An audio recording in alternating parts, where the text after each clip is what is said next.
Hello and welcome to the classic Hollywood movie you should know.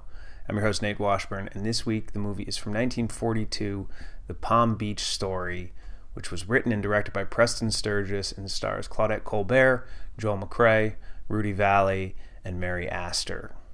Now the gist of the story for The Palm Beach Story is that Geraldine Jeffers, Jerry, played by Claudette Colbert, and her inventor husband Tom, played by Joel McCrea, are broke. Now Jerry still loves Tom, but she decides that in order to support him, she's going to divorce him, find a millionaire to marry, and then he will support Tom in all of his schemes. The movie's basically a sex farce with the elements of screwball thrown in. There's fast-paced, witty dialogue, there's mistaken identities, there's chases, there's pratfalls. It's really an interesting sort of amalgamation of all these comedic elements that only someone like Preston Sturges could put together. Now, Preston Sturges is one of the most interesting people of the golden age of Hollywood. He was a playwright who came to Hollywood in the early 30s. He started writing scripts, made his way up through the ladder, was a very high-paid, successful screenwriter, but he got upset at the way that the studios and the directors would, film his work. So he offered Paramount Pictures his script, The Great McGinty, for $10 if they would let him direct it. Paramount agreed. McGinty was a hit. Preston Sturges was on his way as a writer-director. And from 1940 through 1944, this 4-year period, he had unparalleled success. He was one of the highest-paid directors and writers in all of Hollywood. He had a string of hits: The Miracle at Morgan's Creek, Christmas in July, Sullivan's Travels, The Lady Eve, The Palm Beach Story. These movies are all, they're funny, they're fast-paced, they're witty. They're all Preston Sturges. Now, in The Palm Beach Story, one of the reasons that I love it, the performances are great, but the one standout has to be Rudy Vallee.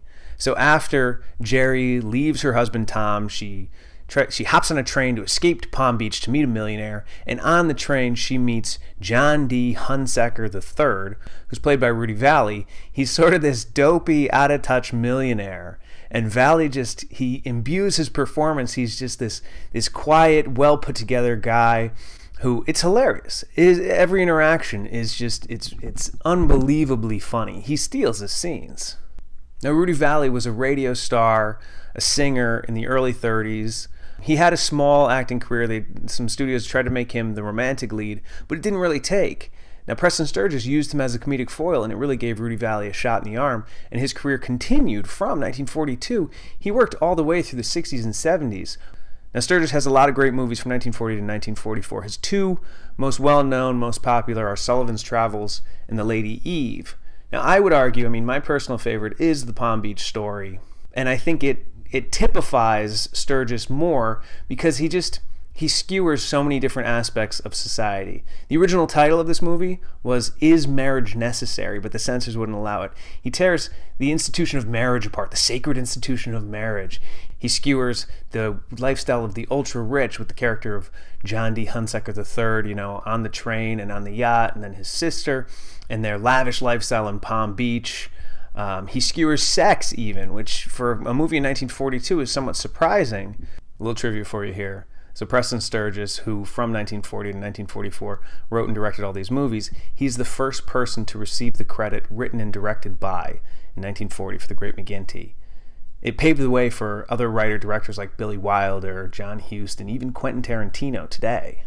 So if you're a fan of witty, fast-paced comedies, farces, sex comedies, screwball comedies, check out The Palm Beach Story. It's my personal favorite Preston Sturges movie, and it is this week's classic Hollywood movie you should know.